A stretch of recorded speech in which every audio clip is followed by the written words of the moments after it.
오늘 본문은 야베스의 기도가 나옵니다. 이 야베스의 기도가 나오는 위치가 독특합니다. 역대상이 시작되며 많은 족보의 이야기가 1장부터 3장까지 그리고 4장 1절에서 8절까지 진행된 이후에 갑자기 나오는 내용이 바로 오늘 함께 읽었던 본문인 야베스의 기도입니다. 족보가 나오는 가운데 그의 기도는 어떠한 의미를 가지고 있는지 짧은 시간이지만 함께 살펴보도록 하겠습니다. 먼저 그의 기도를 살펴보기 전에 역사서는 바벨론 포로 이후에 쓰여진 책입니다. 이스라엘의 역사를 다시 한 번 더 이야기하고 짚고 있으면서 이스라엘 백성들이 누구냐 하는 정체성에 관한 이야기를 하고 있습니다. 이 정체성은 이스라엘 백성들에게는 아주 중요한 것이었습니다. 이스라엘 사람들이 가진 정체성이 무엇인지를 역대서는 이 족보를 통하여서 1장부터 9장까지 진행되는 많은 족보를 통하여서 알려주고 있습니다. 그들은 하나님이 선택하신 민족이자 하나님의 손에 붙들려 있는 것, 이것이 바로 그들의 삶이며 그들의 정체성임을 역대서는 이스라엘 백성들에게 알려주고 있습니다. 그리고 이 족보를 통하여서 이스라엘의 역사를 다시 한 번 더 살펴보며 바벨론 포로 이후 후손인 자신들이 이스라엘의 백성임이 분명히 깨닫게 합니다. 그리고 또 이스라엘 백성을 이루시고 이끌어 가신 하나님을 바라보게 하며 이스라엘 자손의 후손으로 과거의 역사를 통해서 이스라엘 백성들이 유념해야 할 것이 무엇인지를 깨닫게 하는 성경이 바로 역대서라고 할 수 있습니다. 역대서 1장은 아담과 이삭, 야곱의 족보를 다루고 2장에서는 12지파의 족보를 이야기하고 있습니다. 3장은 다윗 왕부터 포로 생활에 관한 족보가 나오고 4장에서는 유다 지파 중 남아있는 자들의 족보가 나옵니다. 이 유다 지파를 이야기하며 야베스의 기도가 나오기에 우리는 야베스가 유다 지파의 사실이라는 것을 깨달을 수가 있습니다. 야베스에 대한 설명을 조금 더 자세히 살펴보도록 하겠습니다. 9절 말씀을 제가 읽어보도록 하겠습니다. 야베스는 그의 형제보다 귀중한 자라. 그의 어머니가 이름하여 이르되 야베스라 하였으니 이는 내가 수고로이 낳았다 함이었더라. 성경은 야베스의 이름만을 밝히고 있습니다. 아버지에 대한 언급도 없고 어머니가 야베스를 낳았다라는 상황을 볼 때에 그리 편안한 삶을 살았지는 않았다라고 볼 수 있습니다. 그리고 그의 가문이 어디인지도 밝히고 있지 않습니다. 그저 성경이 우리에게 가르쳐 주는 것은 그의 이름이 야베스, 그 이름의 뜻이 수고로움, 고통 정도로 해석할 수 있습니다. 그렇게 그의 삶이 쉬운 것이 아니었음을 우리는 깨달을 수가 있습니다. 어떠한 상황인지는 분명히 모르지만 자녀의 이름을 고통, 수고로움이라고 할 정도로 어려운 상황 속에서 야베스를 낳았다라고 할 수 있습니다. 이름을 짓는다는 것은 참 중요한 일이고 의미가 있는 일이죠. 그렇기에 그의 자녀의 이름을 수고로움이라고 할 정도로 이스라엘 상황이 그리고 야베스의 가족의 상황이 좋지 않았음을 알려주고 있습니다. 이것은 이스라엘이 지금 처해 있는 상황과 대입해 볼 때 더욱더 분명하게 의미가 나타납니다. 이스라엘이 바벨론 포로 이후에 귀한 한 상황입니다. 70년의 포로 생활 이후 고통에 빠져 있는 상황이 바로 이 역대서를 읽는 이스라엘 백성들의 삶이라 할 수 있습니다. 야베스 한 사람만 힘들고 고통 속에 있는 것이 아니라 이스라엘 모든 지파, 국가가 삶에 고통이 있었고 힘듦 속에 있었음을 우리는 깨달을 수가 있습니다. 그런데 성경은 그에게 또 다른 힌트를 보여주고 있습니다. 야베스가 귀중한 자라고 표현을 합니다. 다른 성경 번역에서는 이 귀중한 자라는 것을 존귀한 자, 세력 있는 자, 존경을 받는 자라고 번역을 하고 있습니다.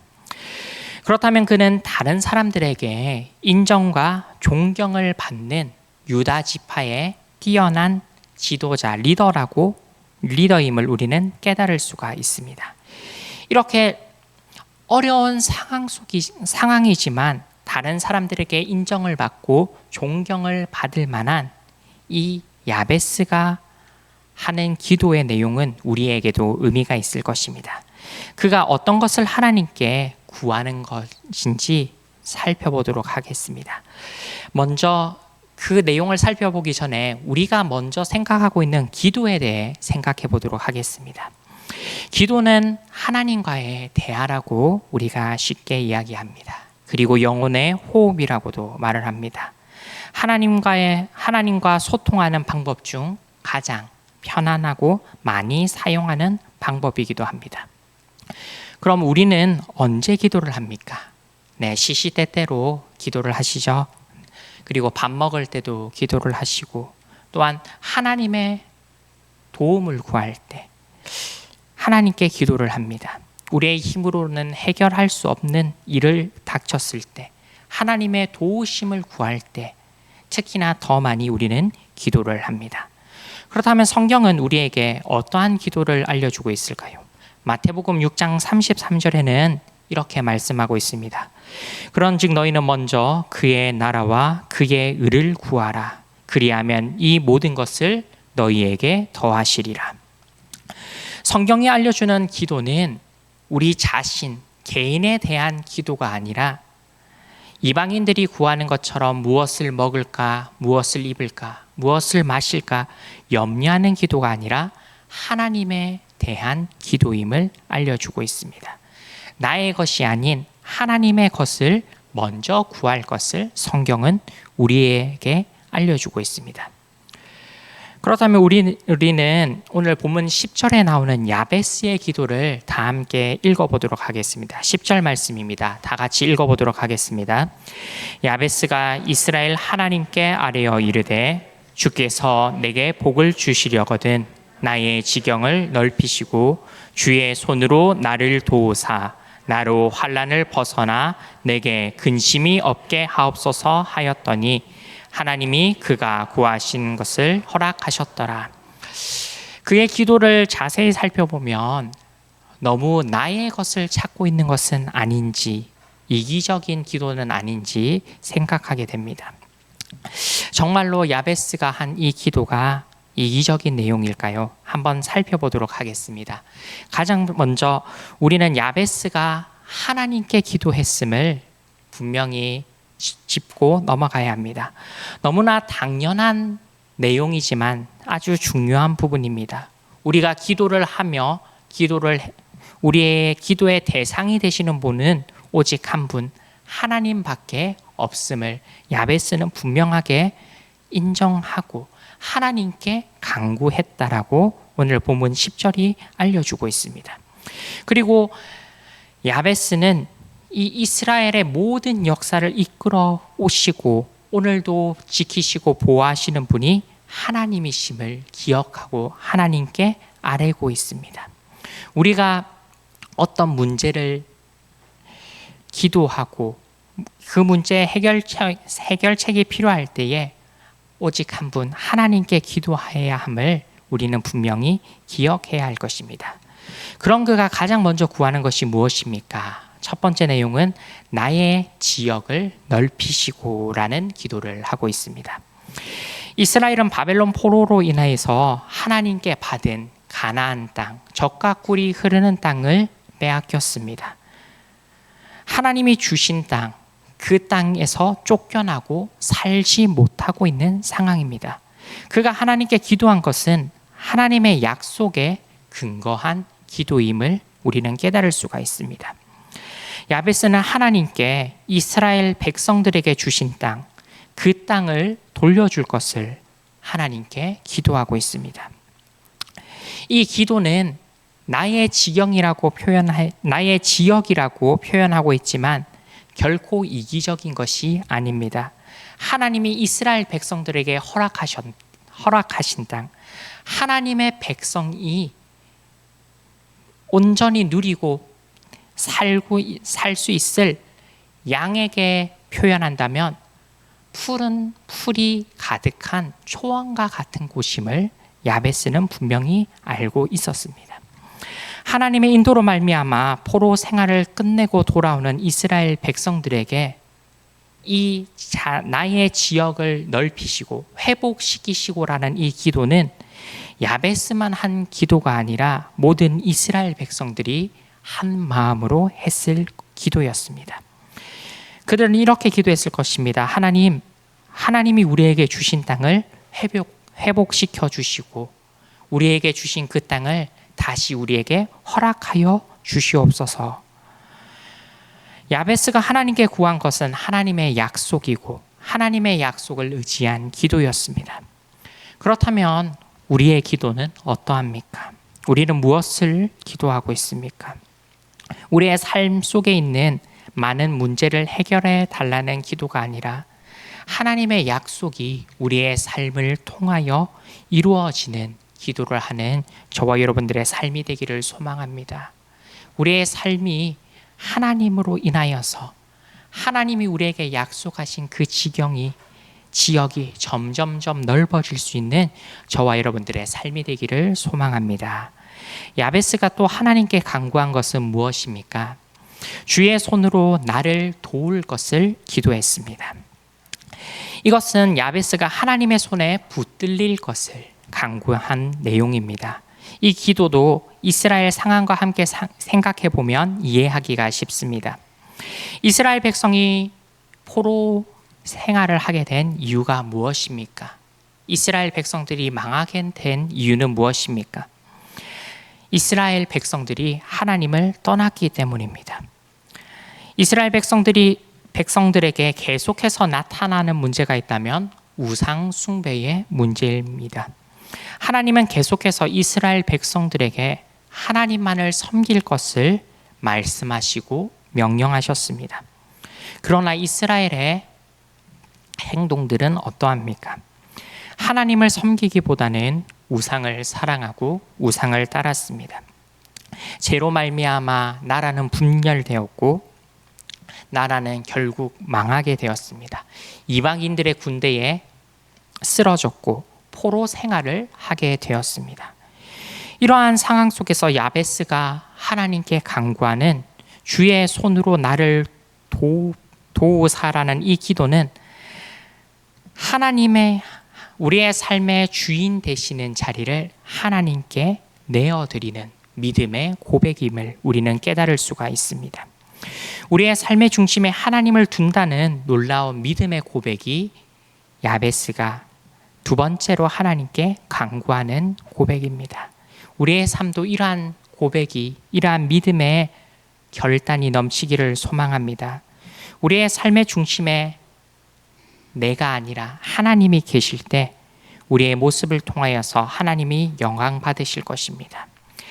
내 생각과 내 가치를 따라 사는 것이 아니라 하나님의 생각과 하나님의 가치를 더욱더 중요하게 여길 때 하나님이 우리의 삶을 통해서 드러나실 것입니다. 이것을 야베스는 기도했고 하나님께 간구했습니다. 저 여러분도 하나님이 우리의 삶의 중심에 와 계시기를, 또한 내가 이 중심의 자리에서 결코 하나님의 자리를 뺏지 않는 저와 여러분들의 삶이 되시기를 소망합니다. 삶의 중심에 하나님이 계심을 간구한 야베스가 하나님께 계속해서 구하는 것은 무엇입니까? 마지막으로 나로 환난을 벗어나 내게 근심이 없게 하옵소서라고 기도하고 있습니다. 야베스의 이름과 이 내용을 같이 생각해 보면 이 기도의 의미가 더욱더 깊어집니다. 야베스의 이름의 뜻이 수고로움, 고통이라고 먼저 말씀을 드렸습니다. 그렇기에 야베스는 쉽게 말하면 다른 사람들에게, 특히나 가장 먼저 자신의 어머니에게 근심거리, 걱정거리가 되었다라는 의미입니다. 그가 하나님께 구한 것은 자신의 삶, 자신의 출발이 근심으로부터 시작되었지만 하나님이 나를 도우사 하나님이 나에게 있는 이 모든 문제들을 벗어나게 하사 나에게 닥친 근심이 없게 하여 주시기를 간구했습니다. 바벨론 포로 생활을 마치고 예루살렘으로 돌아온 이스라엘 백성들에게 있는 문제는 한두 개가 아니었을 것입니다. 이 많은 어려움에서 벗어나 근심이 없는 삶, 하나님의 통치를 받는 삶, 이스라엘 백성들이 계속해서 바라는 통일 왕국이 세워지는 삶을 간절히 바랬을 것입니다. 그러나 그들의 삶 속에 겪고 있는 것은 무엇입니까? 자신들의 나라가 망하고 난 이후에 이방인들이 자신들의 땅을 차지하고 있었던 것입니다. 남은 자들이 이스라엘 백성 땅에서 살고 있었지만 성전은 무너져 있었고 하나님께 예배되는 것은 아무것도 없었습니다. 그러한 상황 속에서 야베스는 하나님께 자신의 모든 삶 속에서 환난이 벗어나고 근심이 없게 하기를 하나님께 기도하고 있습니다. 그리고 이 기도는 조금 다르게 해석될 수도 있습니다. 나에게 있는 근심이 벗어나는 것이 아니라 조금 다르게 표현하자면 내가 근심거리가 되지 않게 해 주십시오라고도 해석될 수 있습니다. 야베스의 이름이 근심, 수고로움이라고 먼저 말씀드렸듯이 야베스의 삶은 출발 전부터 다른 사람들에게는 근심이자 수고로움이었습니다. 그의 삶으로 말미암아 좋은 영향력이 끼치는 것이 아니라 좋지 않은 영향력이 출발되고 시작되었습니다. 그렇지만 하나님의 은혜로 그는 존귀한 자가 되었고 다른 사람들에게 영향력을 끼칠 수 있는 사회의 자리에 앉게 되었습니다. 그런 그가 하나님께 간구하는 것은 하나님, 내가 다른 사람들의 근심거리, 걱정거리가 되지 않게 하여 주십시오라고 기도하고 있다라는 것입니다. 이 두 가지 해석 모두 다 가능하리라고 봅니다. 나에게 근심이 없게 하옵소서 또는 내가 근심거리가 되지 않게 하옵소서. 어떤 해석이 되었든지 야베스가 자기 자신만을 위하여 하는 기도는 결코 아니라고 생각합니다.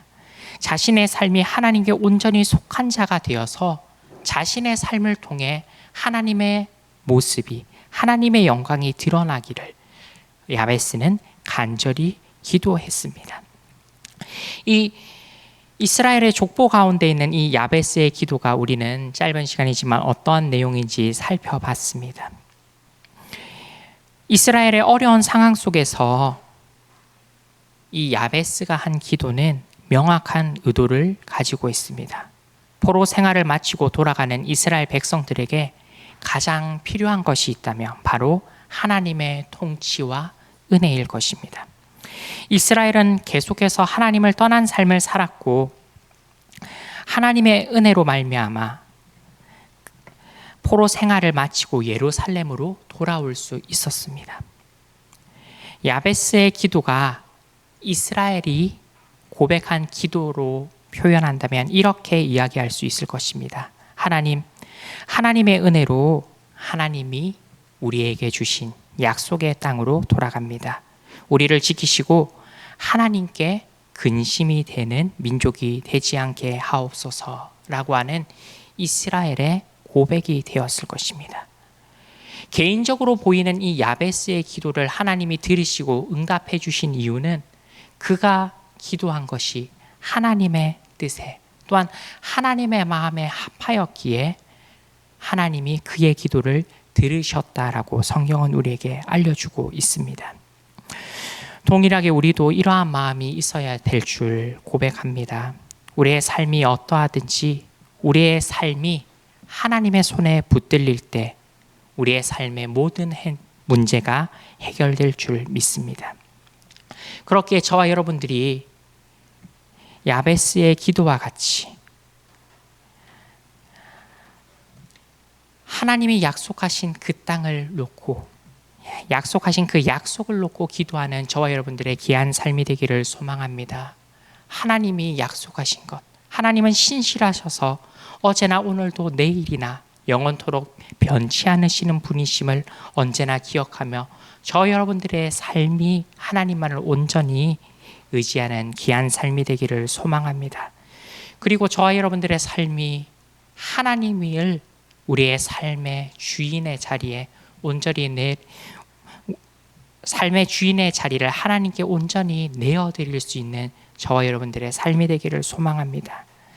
우리의 맡겨진 삶을 살아가다 보면 나의 계획이 먼저일 수 있습니다. 그렇지만 나의 계획보다는 하나님의 계획을 더욱더 우선시할 수 있는 저와 여러분들의 삶이 되기를 소망하며, 야베스가 기도한 것처럼 나에게 근심이 없어지게 하옵소서, 혹은 내가 다른 사람들에게 근심거리가 되지 않게 하옵소서라고 기도한 것처럼 우리가 하나님의 걱정거리, 근심거리가 아니라 하나님이 우리의 이름을 생각하셨을 때에 하나님의 일을 온전히 맡길 수 있는 저와 여러분들의 귀한 삶이 되시기를 예수님의 이름으로 축원합니다. 기도하겠습니다.